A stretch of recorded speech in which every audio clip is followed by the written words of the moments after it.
Hello बच्चों, नमस्कार, good morning. कैसे हैं सभी लोग? उम्मीद करता हूँ बहुत अच्छे होंगे। और आज हम लोग क्लास नंबर 3 करने वाले हैं बच्चे, एवरेज चैप्टर की।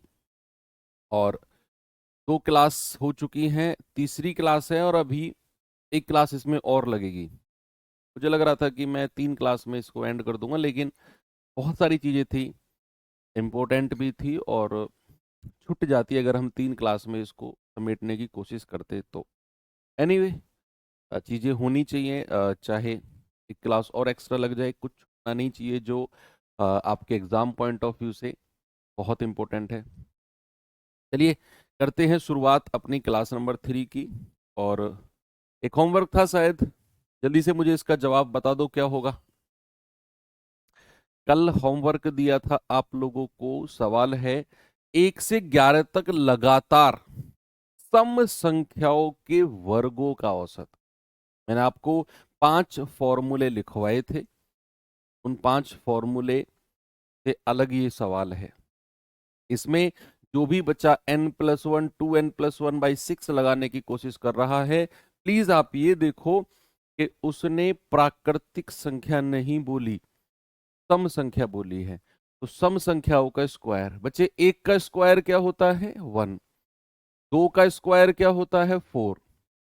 3 9। 3 का स्क्वायर 9। 4 का स्क्वायर 16। 5 का स्क्वायर 25। 6 का स्क्वायर 36। 7 का स्क्वायर 49। 8 का स्क्वायर 64। 9 का स्क्वायर 81। और 10 का स्क्वायर अभी मैं आपको बताऊंगा। तो आप कहेंगे सर ये क्या कर रहे हो आप? 11 का स्क्वायर 121। देखो, ये तो 1 से 11 तक मैंने लिखे हैं, आपको ऐसे ही 1 से लेकर 30 तक के स्क्वायर लिखकर उन्हें याद करना है। 1 से लेकर 30 तक के स्क्वायर और 1 से लेकर 21 तक के क्यूब। अब बच्चे, ये अगर 1 से लेकर 11 तक का स्क्वायर होता तो मुझे ये करने की जरूरत थी ही नहीं। मैं क्या करता? n+1 2n+1/6 करता। लेकिन उसने सम बोला है, तो जो विषम वाले हैं बच्चे उनको हम हटा देंगे। आप कहेंगे सर लिखने की जरूरत नहीं थी। अरे लिख दिया भैया, क्या गलत कर दिया अगर लिख दिया तो? ठीक है, इनको हटा देंगे तो बचे कौन कौन से? विषम। यानी कि केवल आपको इनके स्क्वायर का एवरेज निकालना है, केवल इनका। तो कितना आएगा भैया जरा बताना? 136 और 64 कितना होता है? 100। 100 और 100 200। 216 220 कितना आ गया? 220। ये तो योग आ गया, सम। एवरेज अगर बताना है तो क्या करेंगे? 220 डिवाइड बाई कितनी संख्या है? 1 2 3 4 और 5। 5 से डिवाइड कर देंगे, ये जाएगा 5 चौके 20 और 5 चौको 20। क्या जवाब होगा? 44। ऑप्शन नंबर सी मेरा बिल्कुल करेक्ट है। आगे बढ़ूं, नेक्स्ट चल सकते हैं। चलिए आते हैं अब टाइप नंबर 7। और टाइप नंबर 7 एक आसान टाइप है। और क्या है उसमें जरा मैं आपको बताता हूं पहले। भाई, अगर मैं आपको कुछ संख्या दे दूं, सपोज मैंने कुछ नंबर दे दिया ABCD, 4 संख्याओं का ही सपोज मैं एग्जांपल लेता हूं। और ये 4 संख्या कुछ भी हो सकती हैं, ये कुछ भी हो सकती हैं बच्चे। और मैंने कहा इनका जो एवरेज है ना, इनका जो औसत है, इनका औसत है सपोज A, कैपिटल A। इन सभी का एवरेज क्या है? इन सभी का एवरेज है A। बच्चे, अगर मैं क्या करता हूं, मैं अगर प्रत्येक संख्या में कुछ जोड़ दूं, हर संख्या में कुछ जोड़ दूं, तो याद रखना एवरेज भी उतने से ही प्लस हो जाएगा। सपोज मैं इसमें +x कर देता हूं, हर संख्या में अगर मैं +x कर रहा हूं तो याद रखना एवरेज भी +x हो जाएगा। या फिर अगर मैं इस बात को रिवर्स कहूं, अगर मैं इस बात को रिवर्स कहूं कि भैया मैंने एवरेज में कुछ संख्या जोड़ी, तो इसका मतलब है मैंने प्रत्येक संख्या को उतना ही जोड़ा होगा। अब मैंने कहा मैंने किसी संख्या को कुछ घटा दिया, मान लो मैंने -x कर दिया, इस ओरिजिनल संख्या को, मैं ओरिजिनल संख्या की ही बात कर रहा हूं। मैंने ओरिजिनल संख्या को minus x minus x minus x कर दिया, याद रखना एवरेज भी माइनस एक्स हो जाएगा। ये तो मैंने प्लस और माइनस का एग्जांपल आपको दिया। बच्चा अगर आप प्रत्येक संख्या को मल्टीप्लाई करते हो ना, तो एवरेज भी उतने से ही मल्टीप्लाई होगा जितने से प्रत्येक संख्या को किया है। प्रत्येक संख्या को डिवाइड करोगे तो एवरेज भी उतने से ही डिवाइड हो जाएगा। यानी कि कुछ भी mathematical operation, any mathematical operation, जोड़ भाग गुणा, कुछ भी आप करते हैं तो एवरेज के साथ भी वही मैथमेटिकल ऑपरेशन हो जाता है। अब इसके ऊपर क्वेश्चन कैसे बनते हैं जरा देखिए। सवाल क्या है, जैसे बहुत आसान क्वेश्चन बनता है, एक बार देखेंगे, बिल्कुल बच्चों वाला।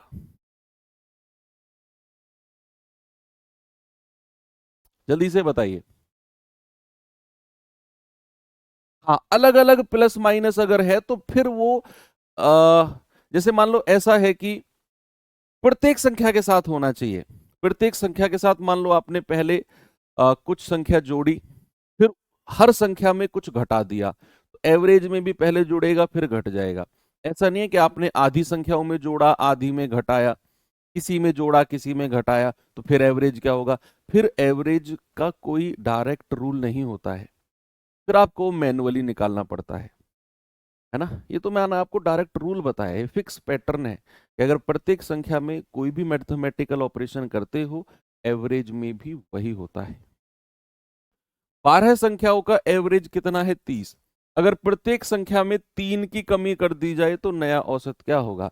भैया औसत में भी 3 की कमी हो जाएगी, यानी कि नया एवरेज क्या हो जाएगा? 30 माइनस 3, पेन उठाने की जरूरत ही नहीं है, एवरेज हो जाएगा 27। ये सवाल देखिए, 9 संख्याओं का एवरेज 42 है, अगर प्रत्येक संख्या में 5 की वृद्धि कर दी जाए तो नया औसत क्या होगा? भाई प्रत्येक संख्या में 5 की वृद्धि कर रहा है तो एवरेज भी 5 से बढ़ जाएगा। मैं खुद कह रहा हूं, ये बहुत आसान टाइप है, आपको कहने की जरूरत ही नहीं है, मैं खुद ही कह रहा हूं। तो अगर प्रत्येक संख्या में 5 की वृद्धि कर दी तो एवरेज भी 5 बढ़ जाएगा, यानी कि 47 हो जाएगा।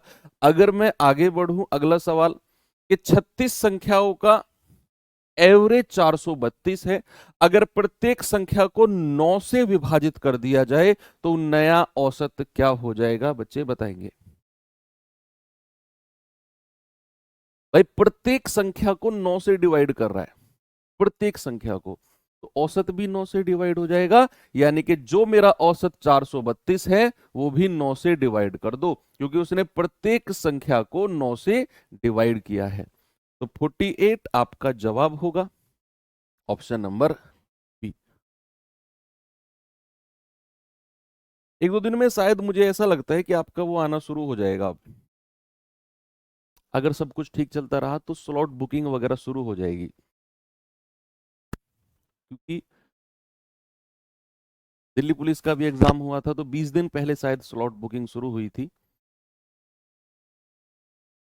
सीजीएल की भी 20 दिन पहले शायद स्लॉट बुकिंग।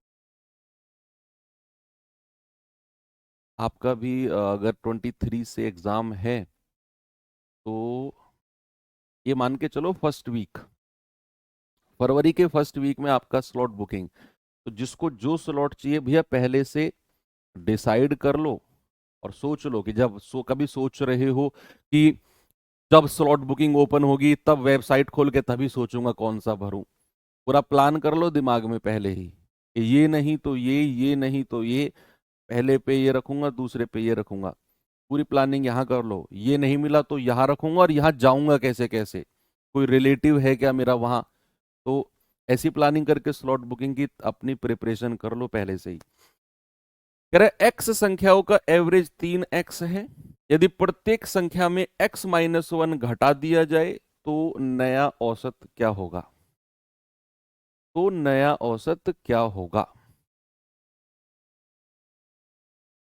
प्रत्येक संख्या में x-1 घटाया है तो नया औसत भी क्या हो जाएगा? घट जाएगा x-1, माइनस के अंदर मल्टीप्लाई कर दो, माइनस और माइनस प्लस हो जाएगा, 3x minus x 2x plus 1। नया एवरेज क्या हो जाएगा, 2x+1। ओके, आगे चले। ठीक है। अच्छा, शुरू में एग्जाम रखें क्या सर, लास्ट में एग्जाम रखें, इस बात का मैं कैसे जवाब दूं यार आपको। अगर मैं होता आपकी जगह तो शुरू की शिफ्ट में मैं ट्राई करता। लोग लास्ट की शिफ्ट में करते हैं कि भैया पता चल जाएगा कैसा पेपर बन रहा है। मेरा कुछ अलग सोचना है। मेरा ये सोचना है कि अगर मैं, देखो मैं आपके लिए नहीं कह रहा हूं, मैं अपनी बात बता रहा हूं, आपको ठीक लगे तो देख लेना। मैं सोचता कि अगर मैं एग्जाम देने जा रहा हूं तो जो शुरू की शिफ्ट में होगा, एक तो टेंशन खत्म हो जाएगी जल्दी, क्योंकि एग्जाम जब शुरू हुआ, मान लो 23 तारीख से एग्जाम शुरू हुआ और लास्ट तक चला, मान लो 10 दिन चला, 12 दिन चला, तो भाई 10-12 दिन नींद नहीं आएगी एक तो, और आप भरोसा करो पढ़ाई भी नहीं होगी।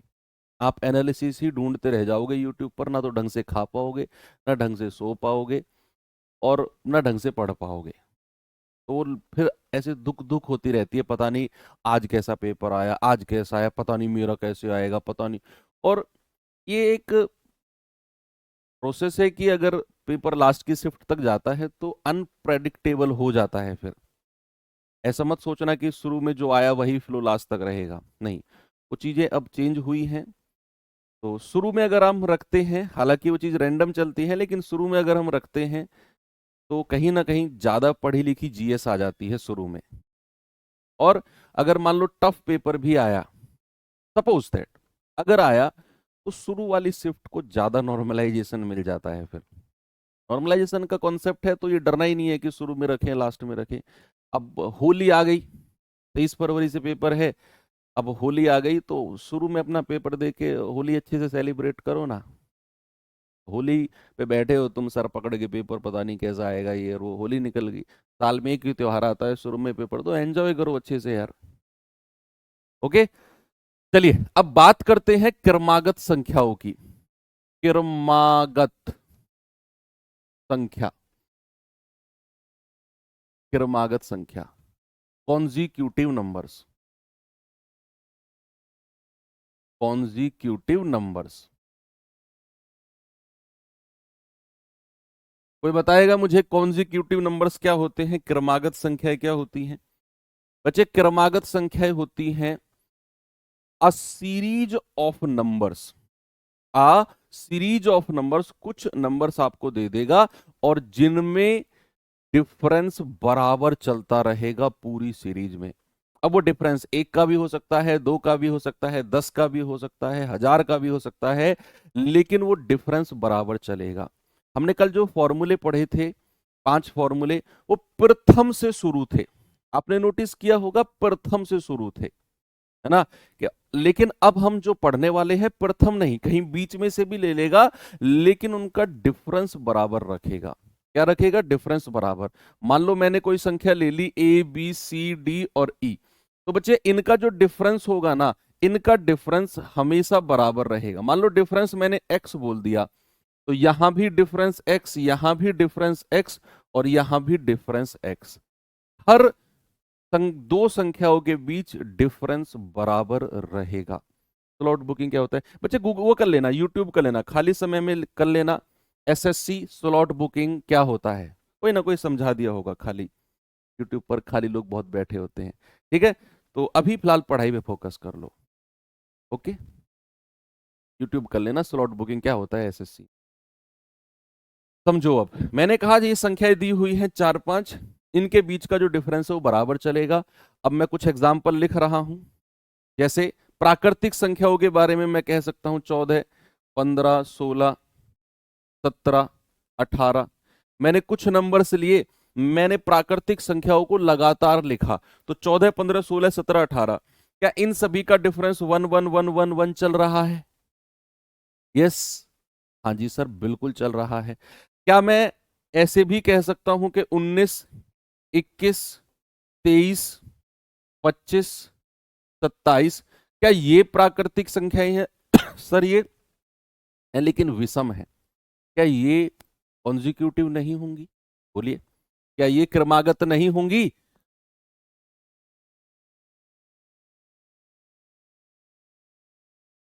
क्या ये कॉन्जिक्यूटिव नहीं होंगी? बिल्कुल होंगी सर। मैंने कहा 40, 42, 44, 46, 48, 50, क्या ये कॉन्जिक्यूटिव नहीं होंगे? बिल्कुल है सर, दो दो दो दो का डिफरेंस है। ओके, जरा मुझे एक बात बताना, पहाड़े टेबल सीखे हैं सबने? टेबल पहाड़े पढ़े हैं ना सबने? 6 का पहाड़ा, 6 एकम 6, 6 दूनी 12, 6 तिया 18, 6 चौक 24, 6 एकम 6, 6 दूनी 12, 6 तिया 18, 6 चौक 24, 6 पंजे 30। क्या ये जो 6 का पहाड़ा मैं पढ़ रहा हूं, मैं जरा 15 का पहाड़ा पढ़ूं, 15 एकम 15, 15 दूनी 30, 15 ती 45, 15 चौको 60, 15 5 75, मैं किसी का भी टेबल पढ़ूं, मैं किसी का भी पहाड़ा पढ़ूं, तो क्या वो पहाड़ा, क्या वो टेबल कॉन्जिक्यूटिव होगा? क्या वो टेबल, वो पहाड़ा क्रमागत होगा? यस और नो? क्या उस टेबल में through out the series difference बराबर चलेगा? भाई आप देखो, 6 का पहाड़ा पढ़ा, सबका डिफरेंस बराबर चल रहा है, 6 6 6 6 का। आप 15 का पहाड़ा पढ़ो, सब में डिफरेंस बराबर चल रहा है, 15 15 15 15 का। आप किसी का भी पहाड़ा पढ़ लो, डिफरेंस बराबर चलेगा थ्रू आउट द सीरीज। तो ये होती है कॉन्जिक्यूटिव। अभी मैंने आपको जस्ट ये बताया है कॉन्जिक्यूटिव नंबर्स क्या होते हैं। अब हम पढ़ने वाले हैं एवरेज ऑफ कॉन्जिक्यूटिव। क्या है बच्चा? हमारा टॉपिक है क्रमागत संख्याओं का औसत। टॉपिक क्या है? Average of consecutive numbers. Consecutive numbers, या हिंदी में लिखेंगे क्रमागत संख्याओं का औसत। क्रमागत संख्याओं का, क्रमागत संख्याओं का औसत। एवरेज ऑफ कॉन्जिक्यूटिव नंबर्स, क्रमागत संख्याओं का औसत। देखो, ये तो आपने सीख लिया क्रमागत संख्याएं क्या होती हैं। अब इनका एवरेज भी एक स्पेशल तरीके से निकलता है। एक स्पेशल तरीके से निकलता है। कैसे भाई? दो तरह से निकलता है। एक तो कोई भी अगर क्रमागत सीरीज आपको दे रखी है, कोई भी क्रमागत सीरीज, तो उनका जो एवरेज होता है, बच्चे याद रखना, फर्स्ट टर्म प्रथम पद प्लस लास्ट टर्म अंतिम पद डिवाइड बाई 2। कोई भी सीरीज आपको दे रखी है, उस सीरीज का क्रमागत होनी चाहिए। उस सीरीज का जो एवरेज होता है वो पहला वाला संख्या, और सबसे बीच में क्या है हमें नहीं मतलब, पहली वाली लास्ट वाली को जोड़कर 2 से डिवाइड कर दो, ये होता है उनका एवरेज। और सेकंड जो एक और इंपॉर्टेंट है, कि अगर कोई क्रमागत सीरीज आपको दी हुई है, उनका जो एवरेज होता है बच्चा, वो बीचों बीच वाली संख्या होता है। क्या होता है? बीचों बीच वाली संख्या। बीचों बीच वाली संख्या ही क्रमागत संख्याओं का एवरेज होता है। मैं आपको कुछ एग्जाम्पल देकर इनको समझाता हूं। सपोज मैंने बोला, कोई नंबर मैंने दे दिया आपको कि भैया 44, 45, 46, 47, 48, 49, 50। मैंने कुछ नंबर लिखे यहां पर। सबसे पहले आपको ये देखना है, क्या ये कॉन्जिक्यूटिव है? क्या ये क्रमागत है? क्या सभी का डिफरेंस बराबर चल रहा है? हाँ जी सर, सारे के सारे प्राकृतिक संख्याएं हैं और सभी का डिफरेंस बराबर चल रहा है। अब अगर मैं इनके एवरेज की बात करता हूं, तो जरा मुझे बताना, सबसे पहला तरीका मैंने आपको क्या बताया, कि पहला संख्या और प्लस लास्ट की संख्या जोड़कर 2 से डिवाइड कर दो। तो यहां एवरेज क्या हो जाएगा बच्चा? पहली संख्या 44, लास्ट की संख्या 50 डिवाइड बाई 2, कितना आ गया? 94 डिवाइड बाई 2। आप कहेंगे सर 47। बच्चे, एक जादू वाली बात आपको बताता हूं, जरा नोटिस करना इस बात को। मैंने एवरेज के लिए बोला कि पहली संख्या प्लस लास्ट की संख्या डिवाइड बाई 2। एक चीज जरा देखना, अगर मैं आपसे कहूं कि शुरुआत से दूसरी संख्या, सेकंड नंबर, और पीछे से सेकंड नंबर। अगर आप इन दोनों को जोड़कर भी 2 से डिवाइड करते हो तो भी आपको बच्चे एवरेज वही मिलेगा जो पहली संख्या और लास्ट की संख्या से मिला है। अरे वाह सर, अभी रुको, ऐसा नहीं, अगर आप शुरू से थर्ड नंबर और पीछे से थर्ड नंबर को भी ऐसा ही करते हो, यानी कि 46 प्लस 48 डिवाइड बाई 2, तो आप कहेंगे 94 डिवाइड बाई 2 47। और सबसे मजे की बात, जो संख्या अब लास्ट में बची है 47, अरे भैया यही तो एवरेज है, यही तो वो संख्या है जो आप पहली और लास्ट की को जोड़कर 2 से डिवाइड कर रहे हो, जो आप सेकंड और सेकंड लास्ट को जोड़कर 2 से डिवाइड कर रहे हो, जो थर्ड और थर्ड लास्ट को जोड़कर 2 से डिवाइड कर रहे हो। यही तो संख्या हर बार आपको देखने को मिल रही है, बीचों बीच वाली संख्या। और ये तो मैंने आपको बताया, कि बीचों बीच वाली संख्या ही आपका एवरेज होती है। तो यहां पर हम एक चीज देख रहे हैं कि बीचों बीच वाली संख्या 47 है, इधर भी 3 संख्या, इधर भी 3 संख्या। जितनी संख्या सीधे हाथ पर उतनी ही संख्या उल्टे हाथ पर आपका होनी चाहिए, तो बीच वाली संख्या हमारा क्या हो जाएगा, एवरेज हो जाएगा। जरा मैं एक एग्जांपल और देता हूं आपको। मैंने कहा कि 62, 64, 66, 68 और 70, जरा इनका एवरेज बताना अब मुझे। अब कैलकुलेशन मत करना, सवाल कहता है 62, 64, 66, 68, 70, बीच वाली संख्या का एवरेज बता दो मुझे। सॉरी, बीच वाली संख्या ढूंढ के, सर इधर भी 2 संख्या, इधर भी 2 संख्या, बीच वाली संख्या ये रही, यही एवरेज हो जाएगा। किसी को यकीन ना हो तो पहली और लास्ट की को जोड़कर 2 से डिवाइड करके देख लो, 66 ही मिलेगा। एक एग्जांपल और देता हूं आपको मैं। भाई मैंने आपसे बोला 92, 93, 94, 95, 96 और 97। मैंने ये नंबर लिखा और मैंने कहा जरा इनका एवरेज बताना। बीचों बीच वाली संख्या देखो, या तो आप पहली संख्या और लास्ट की संख्या को जोड़कर 2 से डिवाइड कर दो, एक तरीका, या फिर दूसरी और सेकंड लास्ट को जोड़कर 2 से डिवाइड कर दो, या फिर जो बीच में 2 बची हैं उनको जोड़कर 2 से डिवाइड कर दो। लेकिन अगर आप बीचों बीच वाली संख्या ढूंढने जाएंगे, जैसे यहां तो मिल गई हमें 66, इधर 2 इधर 2, तो यहां अगर बीचों बीच वाली संख्या आप कह रहे हो सर 94 बीचों बीच वाली है, कैसे, इधर तो 2 है इधर 3 है, 94 कैसे बीचों बीच वाली हो गई भैया। आप कह रहे हो सर 95, 95 यहां है, इसके इधर 2 संख्या इधर 3 संख्या, ये बीचों बीच वाली कैसी हो गई। इसका मतलब है इस सीरीज में जो संख्याएं आपको दी हुई हैं, इनमें से कोई भी संख्या बीचों बीच वाली नहीं है। तो बीचों बीच वाली कहां गई सर फिर, भैया 94 और 95 के बीच। ये तराजू है, आपको तराजू को बिल्कुल कांटे को सीधा रखना है। अगर तराजू का कांटा 94 पे रखोगे ना तो पलड़ा उधर का भारी हो जाएगा, फिर उधर 3 संख्या हो जाएंगी इधर 2, तो तराजू ऐसे हो जाएगा। तराजू को बिल्कुल बैलेंस रखना है तो हमें 94 और 95 के बीच में रहना पड़ेगा। और 94 और 95 के बिल्कुल बीचों बीच कौन सी संख्या होती है, 94.5। क्या होती है बच्चा, 94.5, वही मेरा सही जवाब है। इनमें से कोई संख्या बीचों बीच नहीं थी, तो इन दोनों के बीच में एवरेज हो जाएगा और इन दोनों के बीच में 94.5, सिंपल। ओके, अब आप तैयार हैं सवालों को करने के लिए। चलिए पहला क्वेश्चन है आपके सामने, ये रहा, जरा देखेंगे।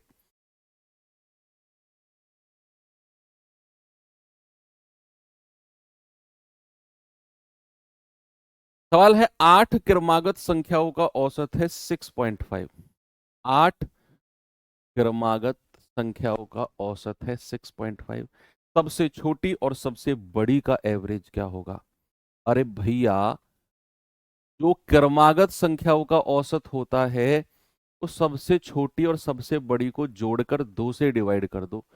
अब सबसे छोटी और सबसे बड़ी को जोड़कर मैं 2 से डिवाइड करता हूं, इसका मतलब है इन दोनों का एवरेज ही तो निकाल रहा हूं मैं। किसी भी क्रमागत में मैं एवरेज कैसे निकालता हूं? सबसे छोटी और सबसे बड़ी को जोड़कर 2 से। पहली संख्या को पकड़ता हूं, लास्ट की को पकड़ता हूं, उनका एवरेज निकालता हूं। इसका मतलब है क्या मैं ये बोल सकता हूं सर कि जो कॉन्जिक्यूटिव नंबर का एवरेज होता है, जो क्रमागत संख्याओं का औसत होता है, वो सबसे छोटी और सबसे बड़ी के औसत के बराबर होता है? कितनी ही बड़ी आपको सीरीज दे दे, कितनी ही सारी आपको संख्या दे दे, उन सभी का एवरेज जो होगा वो सबसे छोटी और सबसे बड़ी के औसत के बराबर होगा। तो यहां हम कहेंगे 8 संख्याओं का औसत 6.5 है, तो सबसे छोटी और सबसे बड़ी का औसत हो जाएगा वही जो पूरी सीरीज का एवरेज है। तो सिंपल है, पूरी सीरीज का एवरेज वही होगा। नहीं होगा बच्चा, आप समझो बात को कि भैया मैंने कोई नंबर लिखा यहां पर, सपोज मैंने लिखा ABCDE, ये मैंने लिखा यहां पर, और मैंने कहा इस पूरी सीरीज का एवरेज बता दो क्या होगा। तो आप कहेंगे सर सबसे छोटी और सबसे बड़ी को पकड़ो, तो A प्लस E और 2 से डिवाइड कर दो। आपने क्या किया? आपने इन दोनों संख्याओं का औसत ही तो निकाला, दोनों का योग और बटे कितनी संख्या है? 2, और यही एवरेज निकल के आ गया। पूरी सीरीज का एवरेज है ये। तो पूरी सीरीज का एवरेज मतलब सबसे छोटी और सबसे बड़ी के औसत के बराबर। ओके, आगे चलते हैं, ये सवाल पे आएंगे जरा। 5 क्रमागत सम संख्या इवन नंबर का माध्य, माध्य मतलब औसत ही होता है, 68 है, तो सबसे बड़ी संख्या क्या होगी? अब यहां पर आपको संख्याएं नहीं दी हुई, केवल एवरेज दे दिया। जरा सोच के बताइए क्या होगा ये।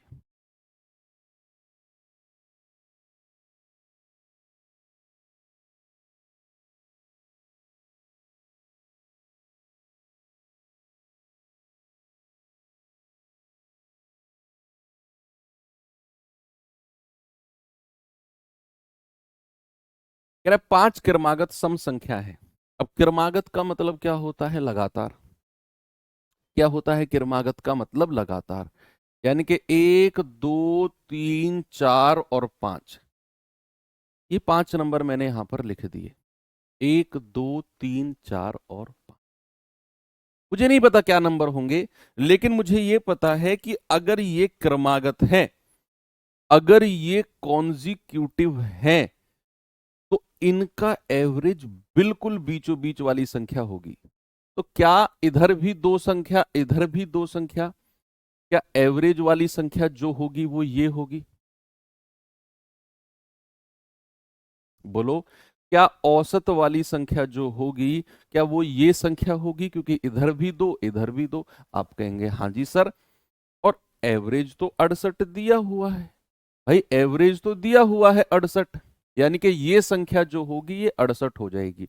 और बात अगर कॉन्जिक्यूटिव क्रमागत की हो रही है, तो 68 के बाद सम संख्या कौन सी आती है? Even number. आप कहेंगे सर 70, 68 के बाद 70, और 70 के बाद सम संख्या 72।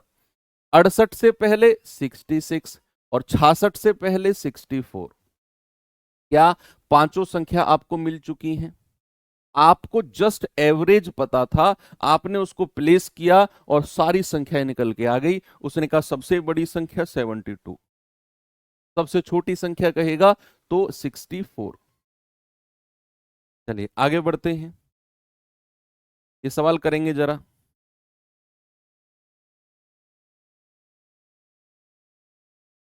कह रहे 5 क्रमागत विषम संख्याओं का एवरेज 61।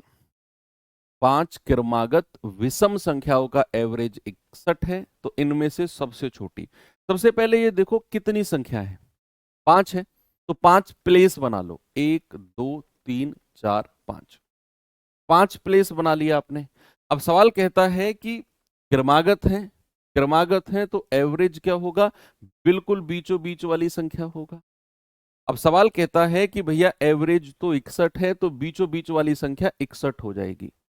अब चूंकि सवाल ने क्रमागत बोला है, तो 61 के बाद विषम ऑड नंबर कौन सा होगा? 63, 63 के बाद 65, 61 से पहले 59 क्या होगा 59, और इससे पहले 57। सवाल क्या कहता है, सबसे छोटी, भैया सबसे छोटी संख्या 57। आपका जवाब है ऑप्शन नंबर ए, क्या होगा 57। चलिए आगे बढ़ते हैं, इस सवाल पे आएंगे जरा। सवाल है, चार क्रमागत विषम संख्या है ए बी सी डी, इनका एवरेज 14 है, तो ए और डी का गुणनफल क्या होगा, multiplication of A and D. चार नंबर उसने बोल दिए, चार नंबर बच्चा उसने बोले हैं, और कहा है कि एवरेज 14 है, तो ए और डी का गुणनफल यानी कि मल्टीप्लीकेशन क्या होगा।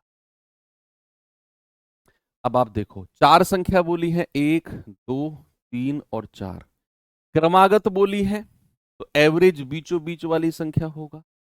दूसरा, उसने विषम बोली है, तो दो दो का डिफरेंस होगा, ऑड नंबर्स होंगे।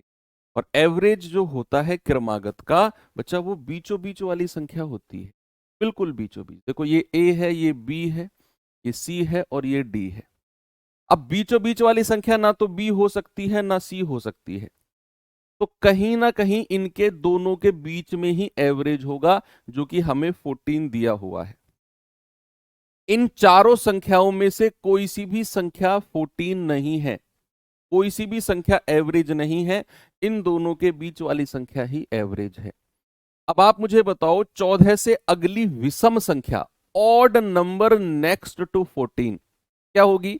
The odd number next to 14 क्या है बच्चा, आप कहेंगे सर 14 से अगली विषम संख्या होती है 15, और 15 से अगली विषम विषम संख्या की बात कर रहा हूं तो 17। अब 14 को भूल जाओ, 15 से पहले विषम ऑड नंबर है 13, और इससे पहले है 11। ये चारों संख्या मिल गई आपको, आपको 14 एवरेज दिया हुआ था, चारों संख्याओं में से कोई सी भी संख्या 14 नहीं हो सकती है, इन दोनों के बीच में है। तो 14 से अगली संख्या 15, 15 से अगली 17, 15 से पहली 13, 13 से पहली 11। सवाल कहता है ए और डी का गुणनफल, multiplication of A and D क्या हो जाएगा, 11 इंटू 17, तो 11 सत्ते 77, 11 एकम 11 7 18, क्या हो जाएगा बच्चा 187, ऑप्शन नंबर डी 187।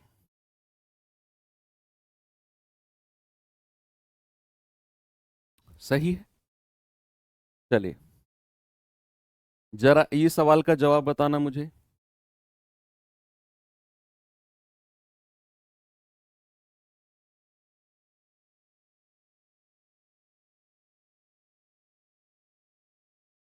कह रहा है 3 के प्रथम 9 गुणज, ये वही जो मैंने आपसे पूछा था कि जो पहाड़े होते हैं, जो टेबल होते हैं, वो कॉन्जिक्यूटिव नंबर्स होते हैं।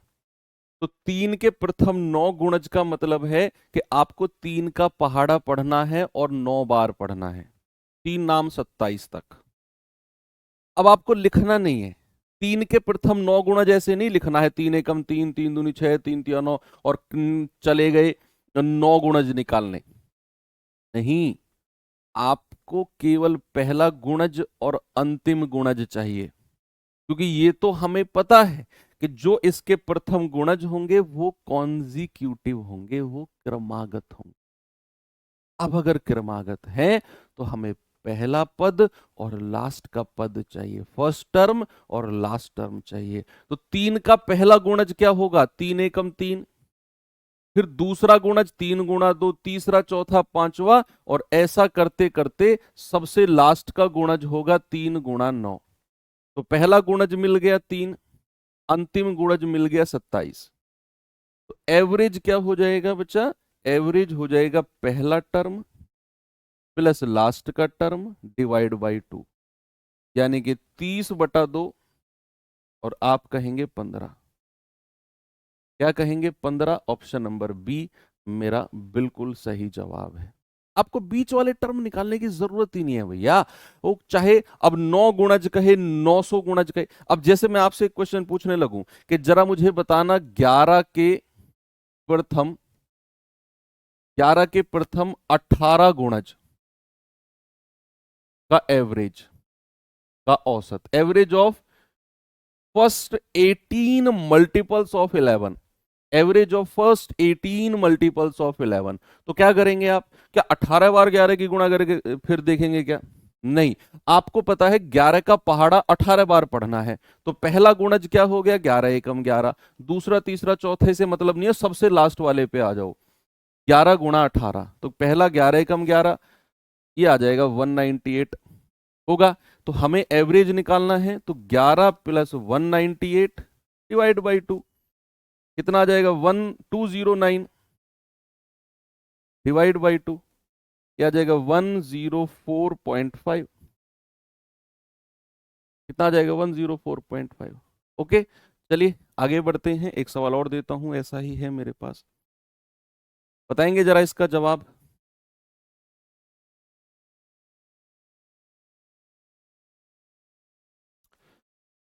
सवाल है 11 के प्रथम 12 गुणज, 11 के प्रथम 12 गुणज, पहला गुणज चाहिए, लास्ट का चाहिए, हो गया एवरेज। तो 11 का पहला गुणज क्या है, 11 गुणा 1, दूसरा तीसरे से मतलब नहीं है, सबसे लास्ट वाले पे आ जाओ, 12वां गुणज हो जाएगा ये, तो 132, 11 एकम 11, तो एवरेज क्या हो जाएगा, 11 प्लस 132 डिवाइड बाई 2, क्या आ जाएगा, 143 डिवाइड बाई 2, 2 सत्ते 14, 2 एकम 2, 71.5, कितना हो जाएगा बच्चा, 71.5।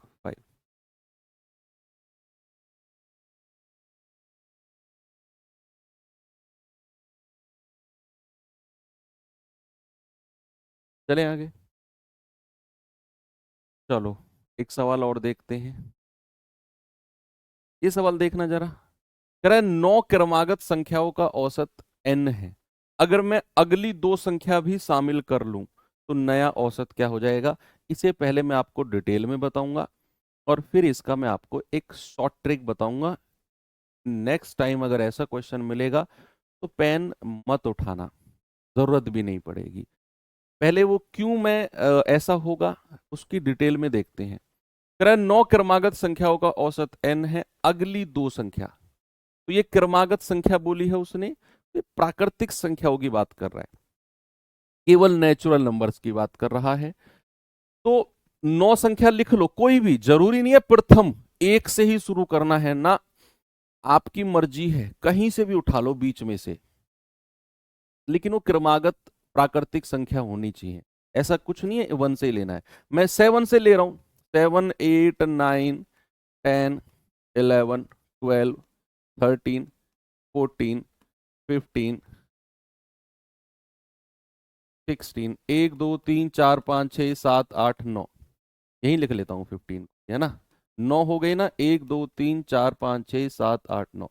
अब ये 9 संख्या मैंने लिख ली, ये कहां से आई कैसे आई, मैंने अपनी तरफ से लिखी है, आपकी मर्जी है, आप अपनी तरफ से लिख लो।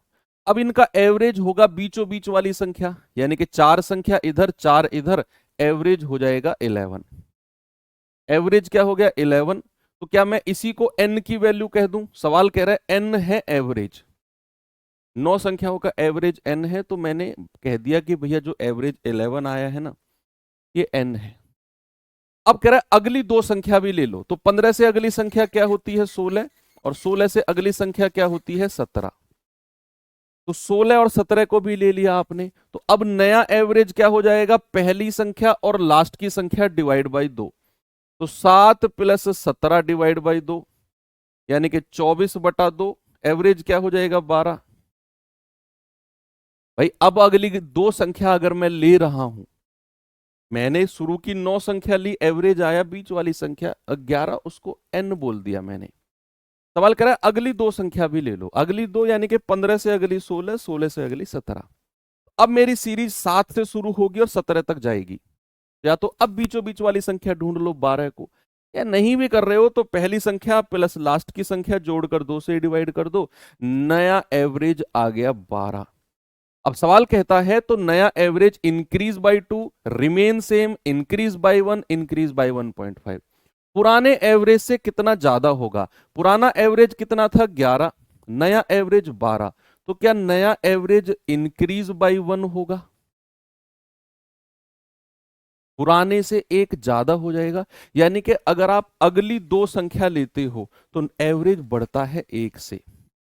अब इसकी मैं ट्रिक बताता हूं आपको। ट्रिक क्या है बच्चा, कि आप एक बार फिर से सवाल को पढ़ो। आपको दिया गया है, आपको दिया गया है कि कुछ प्राकृतिक संख्याओं का दिया हुआ है, कुछ प्राकृतिक संख्या, कुछ नेचुरल नंबर्स, कुछ नेचुरल नंबर्स का एवरेज आपको दे दिया, सपोज n, एवरेज दे दिया आपको n।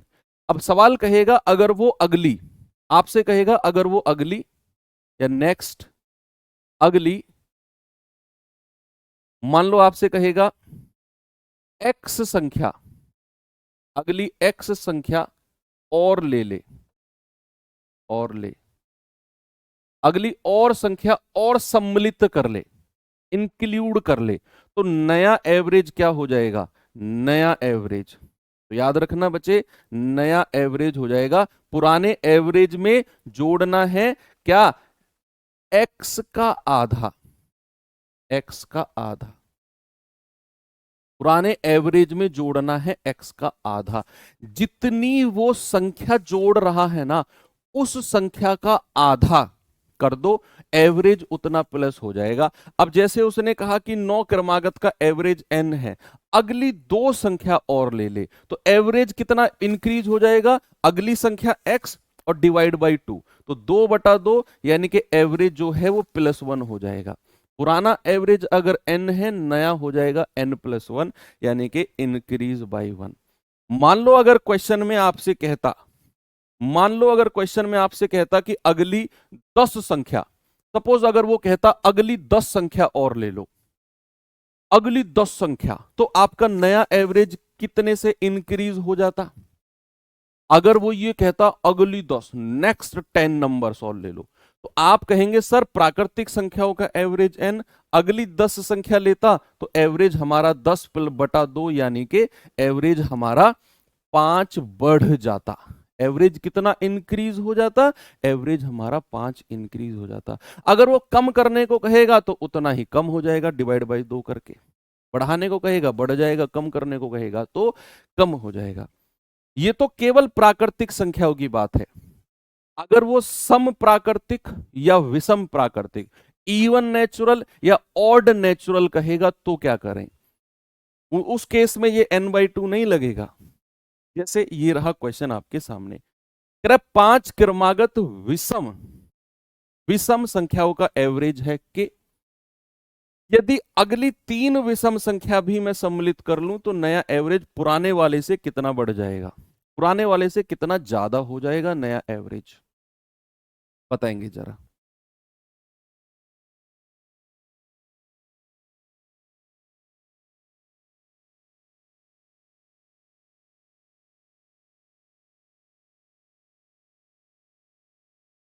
अब यहां n/2 मत करना, कभी 1.5 कहने लग जाओ, क्योंकि ये सम प्राकृतिक और विषम प्राकृतिक का केस अलग है। इसको एग्जाम्पल से मैं आपको कराता हूं। तो 5 विषम लगातार संख्या मान लो, कुछ भी ले लो, 5, 7, 9, 11, 13, ये मैंने 5 संख्या ले ली, कुछ भी आपकी मर्जी है, आप कहीं से भी ले लो, 5 ले लो।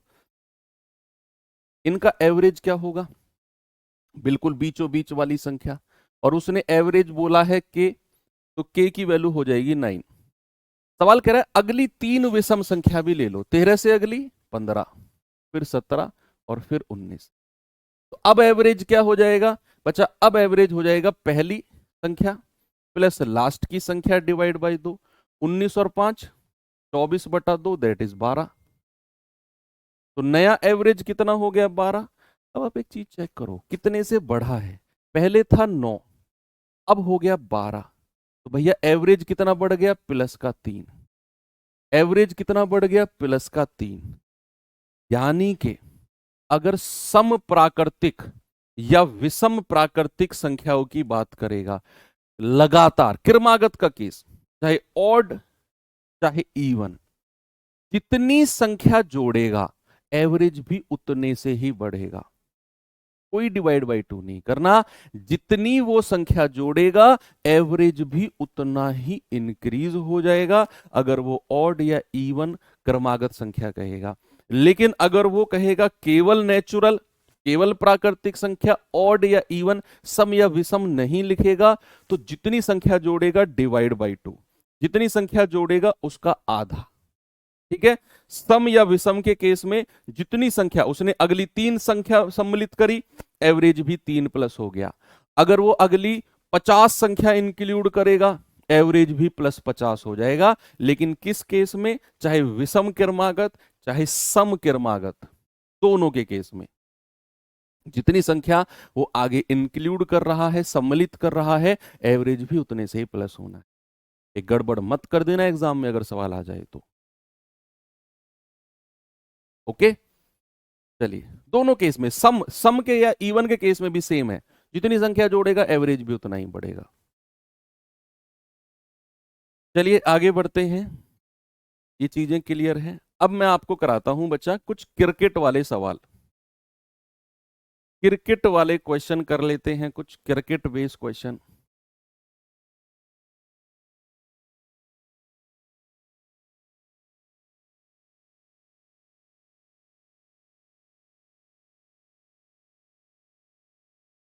एक एवरेज की क्लास मैंने कराई है आपको रामबाण सीरीज में, शायद कल परसों ही कराई थी वो, कल तो नहीं उससे पहले वाले में कराई थी। कल तो ट्रेन वाले क्वेश्चन किए थे, उससे पहले वाली एवरेज डेविएशन मेथड जो मैंने बोला था, वो वाला टॉपिक आपका बचा हुआ है अभी। यस, वो टॉपिक आपका बचा हुआ है, तो उसे कर लें आप लोग, कल की क्लास में हम उसे ही करेंगे। ओके, चलो अब चलते हैं कुछ क्रिकेट वाले क्वेश्चन के पास। सबसे पहले क्रिकेट में अगर मैं जाऊं तो एक होता है बैटिंग औसत।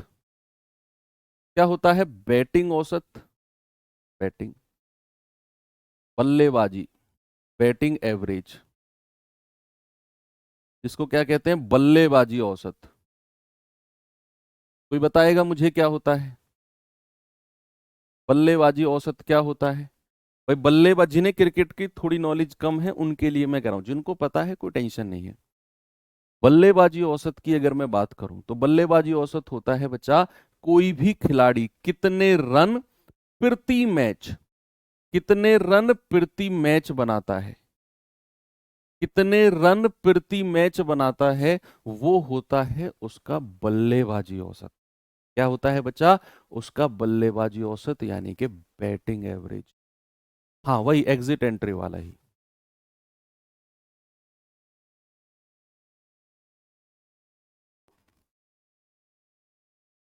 ठीक है, जिस रफ्तार से बल्लेबाज रन बनाते हैं, हाँ रफ्तार नहीं, मतलब रन प्रति मैच।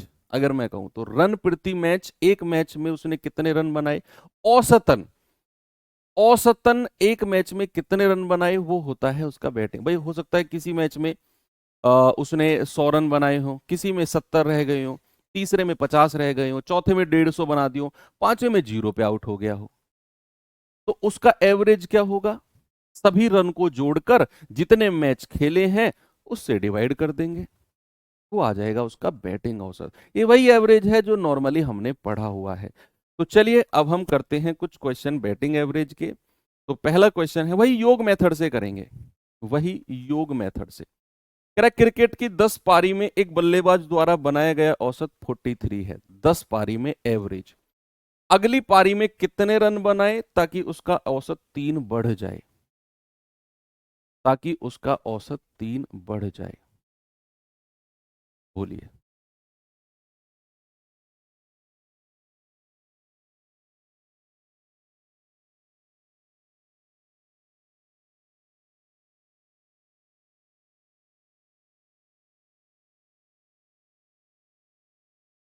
10 पारी का एवरेज 43 है, अगली पारी में कितने रन बनाए ताकि उसका एवरेज 3 रन बढ़ जाए? सबसे पहले 10 पारी का योग बता दो, 10 पारी का योग सम कितना है? तो आप कहेंगे सर 10 पारी का एवरेज अगर 43 है तो 10 पारी का योग हो जाएगा 430। भाई 10 पारी का सम कितना हो जाएगा? 430। यस, सवाल कहता है कि अगर उसने अगली पारी में कितने रन बनाने होंगे ताकि उसका एवरेज 3 बढ़ जाए। आपको पता है 10 पारी का एवरेज अगर 43 है तो 10 पारी के टोटल रन हो गए 430। ये 430 रन उसने टोटल 10 पारियों में बनाए हैं। अगली पारी में कितने रन बनाएगा हमें नहीं पता। मैंने मान लिया अगली पारी में उसने आर रन बनाए हैं। कितने आर? तो ये टोटल रन कितनी पारी के हो गए? तो ये 430 तो 10 पारी के रन हैं और एक पारी के रन उसने आर बनाए हैं, तो टोटल 11 पारी के रन हो गए। 10 पारी ये और एक ये, तो बराबर टोटल 11 पारी है। और 11 पारी का एवरेज कितना हो गया? कह रहा 3 बढ़ गया। तो पहले एवरेज कितना था? 43 और नया एवरेज कितना हो गया? 46। तो 11 पारी का एवरेज अगर 46 है तो 11 पारी का योग कितना हो जाएगा? 11 गुणा 46। मैं फिर से रिपीट करता हूं, जरा सामने देखना। सवाल कहता है 10 पारी का औसत 43 है, तो 10 का योग कितना हो जाएगा? 10 गुणा 43। कह रहा है अगली पारी में कितने रन बनाए ताकि नया औसत 3 बढ़ जाए। मुझे नहीं पता कितने रन बनाए अगली पारी में, आर मान लिए। तो 430 प्लस आर, 11 पारी के रन हो गए, एक तरफ रख दो। दूसरी तरफ 11 पारी के रन मैं किसी और तरीके से निकाल रहा हूं। पारी है 11, भाई 10 पहले थी, एक और खेली 11, और 11 पारी का औसत कितना हो गया? 43 और 3 बढ़ गया 46। तो एक तरफ 11 को 46 से गुणा कर दो, औसत को संख्या से गुणा कर दो, तो ये भी आपका 11 पारी का रन हो गया और ये भी 11 पारी के रन है। दोनों को बराबर कर दिया, आर की वैल्यू निकाल लो। 46 से कम 46, 46 से कम 46 और 4 50, तो 506 माइनस 430 कितना आएगा? 76। तो यानी कि उस पारी में उसने 76 रन बनाए होंगे, 76। आगे चले, नेक्स्ट क्वेश्चन नंबर 31। जरा देखिए बच्चा सवाल को। सवाल है क्रिकेटर का 9 पारी का औसत 30 रन है, 10वीं पारी में वह कुछ रन बनाता है, हमें नहीं पता, तो उसका औसत बढ़ के 31 हो जाता है। अब नया औसत 31 है, पिछले में उसने बोला 3 बढ़ गया, तो हमने नया औसत लिखा। 43 पुराना था, नया हो गया 46। इसमें उसने बोला है नया, पुराना 30 था, नया 31 हो गया। कितने से बढ़ा वो नहीं, दे ही दिया नया औसत। अगर वो ये कहता कि उसका नया औसत 1 रन बढ़ गया, तो फिर तब मैं कहता 30 और 1 31। उसने आपका काम और आसान कर दिया। आसान क्या, लिख दिया बस।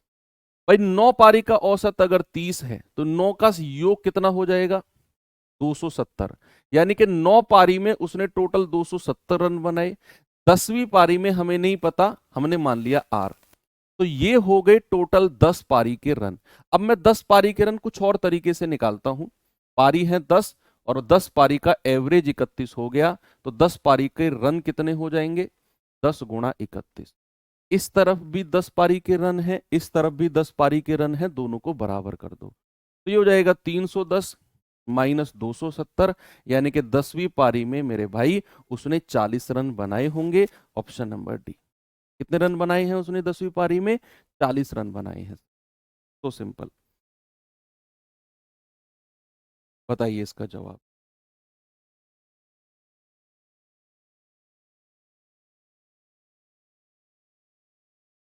सवाल है एक क्रिकेटर का 20 मैच का एवरेज 40 है, 20 मैच का एवरेज। सवाल कहता है कि यदि एक मैच में उसका सर्वोच्च 78 है तो बचे हुए 19 का एवरेज। यार ये तो बड़ा सिंपल हो गया। भाई 20 मैच का एवरेज अगर 40 है तो 20 मैच का योग, औसत को हमेशा संख्या से गुणा कर दो, योग आ जाएगा। तो 20 मैच में उसने टोटल 800 रन बनाए।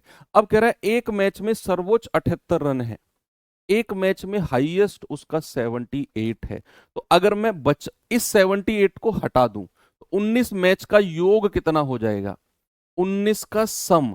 तो आप कहेंगे सर 800 टोटल है, उसमें से 78 माइनस कर दो। जो एक मैच में उसने रन बनाए हैं ना 78, वो माइनस कर दो, 19 पारी के रन आपको मिल जाएंगे। आप कहेंगे सर ये आएगा 722। हाँ, कितना आएगा? 722। ये 722 जो है ये 19 पारी का सम है, 19 पारी का योग है ना। अब कह रहा है 19 पारी का एवरेज कितना हो जाएगा।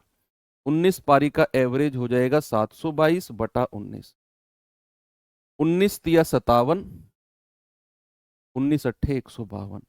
भैया एवरेज कितना हो जाएगा, एवरेज हो जाएगा 38। ये 19 पारी का योग है 38। ओके, चलूं आगे। बहुत सिंपल छोटे छोटे क्वेश्चन है यार ये तो। ये सवाल देखिए जरा।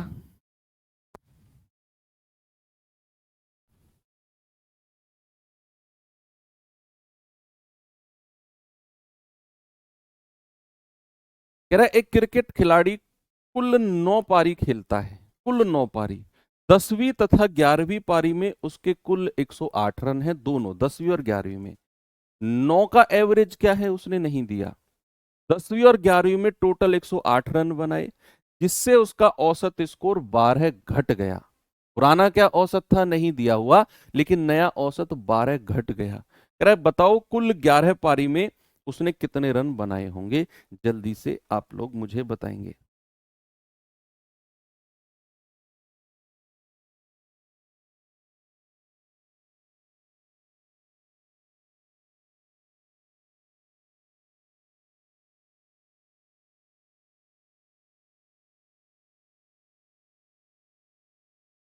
भाई एक क्रिकेट खिलाड़ी ने 9 पारी खेली।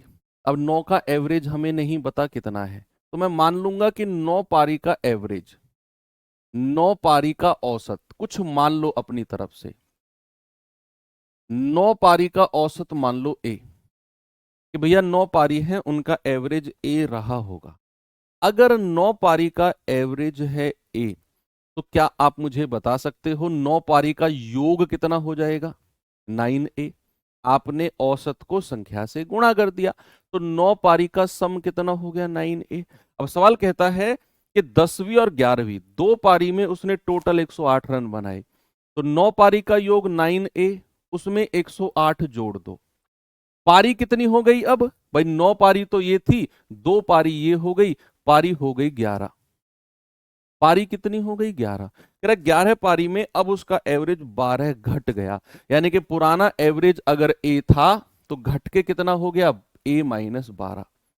तो 11 पारी का योग ये, और 9 प्लस 2 पारी, इधर भी 11 पारी का योग, इधर भी 11 पारी का योग, बराबर करके ए की वैल्यू निकाल दो।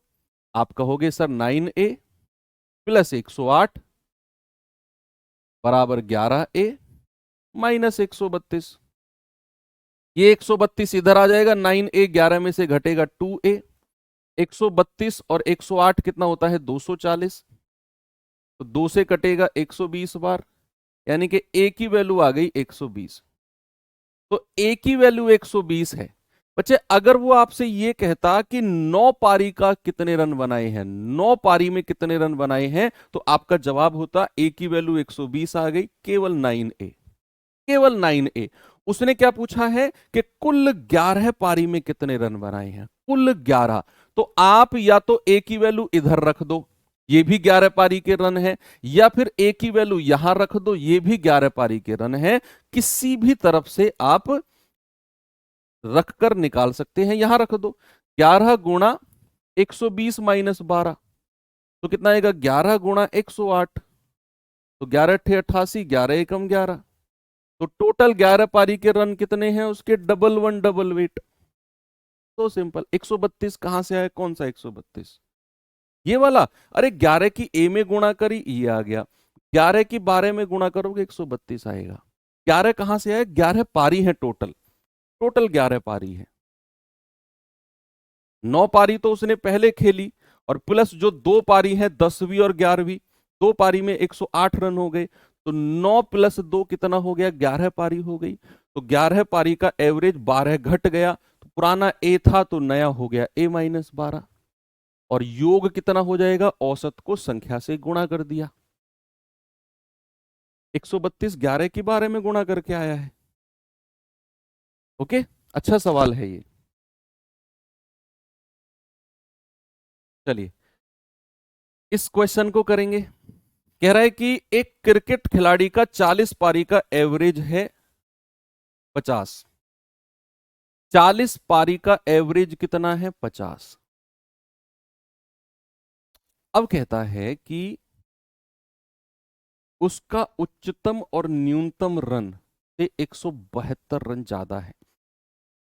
कह रहा है अगर मैं इन दोनों पारियों को हटा दूं तो बची हुई 38 पारी का एवरेज 48 हो जाएगा। बताइए उसका उच्चतम स्कोर क्या है। आप एक बात बताओ, मान लो आप एक क्रिकेटर हो और आपने कुछ मैच खेले। सपोज दैट ऐसा फील करो आपने 10 मैच खेले होंगे। अब 10 मैच में आपने अलग अलग रन बनाए हैं। किसी एक मैच में आपका हाईएस्ट रहा होगा और किसी एक मैच में आपका लोएस्ट रहा होगा। फील करना इस बात को, किसी एक में हाईएस्ट और किसी एक में लोएस्ट। टोटल 10 मैच हैं। अब कह रहा है जो हाईएस्ट है ना और जो लोएस्ट है, इन दोनों का डिफरेंस 172 है। सपोज दैट हाईएस्ट और लोएस्ट का डिफरेंस 172। आप पढ़ो, कह रहा है उच्चतम रन न्यूनतम रन से 172 ज्यादा है। तो उच्चतम को मैं हाईएस्ट मान लूं और न्यूनतम को मैं लोएस्ट यानी कि एल मान लूं। तो हाईएस्ट में से अगर मैं लोएस्ट घटाता हूं तो क्या मिलेगा बच्चा? 172 मिलेगा। हाईएस्ट रन में से अगर आप लोएस्ट माइनस कर दोगे तो क्या मिलेगा? 172। ऐसा क्वेश्चन ने बोला है, ये मैंने साइड रख दिया। अब कह रहा है कि अगर मैं इन दोनों पारियों को हटा दूं, कौन कौन सी? हाईएस्ट और लोएस्ट। तो कितनी पारी हटा दिया आपने? 2। तो पारी पहले कितनी थी? 40। अब कितनी बचेंगी? केवल 38। 2 पारी आपने हटा दी, हाईएस्ट और लोएस्ट। कह रहा है कि जो पहले 40 पारी का एवरेज 50 था ना, अब 38 का एवरेज 48 बचेगा। जरा मुझे बताना 40 का योग, 40 पारी का योग कितना है? 40 गुणा 50 यानी कि 2000। जरा मुझे बताना जो 2 पारी आपने हटा दी उनको हटाकर 38 का एवरेज कितना बचेगा? आप कहेंगे 38 गुणा 48। संख्या को औसत से गुणा कर दिया, 38 का और हो जाएगा आपका 48। तो जरा मल्टीप्लाई करना भाई, कितना आएगा? 48 को 38 से गुणा कर दो यार। 8 अट्ठे 64, 8 चौक 32 और 6 38। 3 अट्ठे 24, 3 चौक 12, 2 14, 4 2 4 3 7 और 1 8, 1824 आ गया। अब एक चीज बताओ मुझे कि 40 पारी का योग था 2000 और 2 पारी आपने हटा दी हाईएस्ट और लोएस्ट, बची कितनी? केवल 38। उनका योग आया है 1824। अब मैं अगर आपसे पूछूं कि वो 2 पारी जो हटी हैं उनका योग कितना है, भाई 40 का योग इतना, 38 का योग इतना, तो 2 पारी जो हटी है कौन कौन सी? हाईएस्ट और लोएस्ट। अगर मुझे उनका योग पता करना है तो 2000 में से 1824 माइनस कर दो तो आपका जवाब आएगा सर 176। कितना आएगा बच्चा? इन दोनों पारियों का योग जो हटी है उन दोनों का योग कितना है? उन दोनों का योग है 176। आपने 40 के योग 2000 में से आपने 38 का योग 1824 माइनस कर दिया तो वो 2 पारी का टोटल निकल के आ गया 176। और ये डिफरेंस तो सवाल में ही दिया हुआ था हमें, 172। भाई ए प्लस बी और ए माइनस बी की वैल्यू दे रखी हो तो ए और बी की अलग अलग वैल्यू नहीं निकाल सकते हम? बिल्कुल निकाल सकते हैं। अगर मुझे एच की वैल्यू निकालनी हो तो दोनों को जोड़ूंगा और 2 से डिवाइड कर दो तो कितना आएगा? 6 और 2 8, 7 7 14, 348/2 यानी कि 174। अगर मुझे लोएस्ट एल निकालना हो जिसके साथ प्लस माइनस लगा हुआ है तो बड़े में से छोटा माइनस करो और 2 से डिवाइड कर दो यानी कि 4/2, ये आ गया 2। लोएस्ट है 2, हाईएस्ट है 174। उसने हाईएस्ट पूछा है, ऑप्शन नंबर बी मेरा बिल्कुल सही है। ओके, उसने क्या पूछा है? हाईएस्ट पूछा है।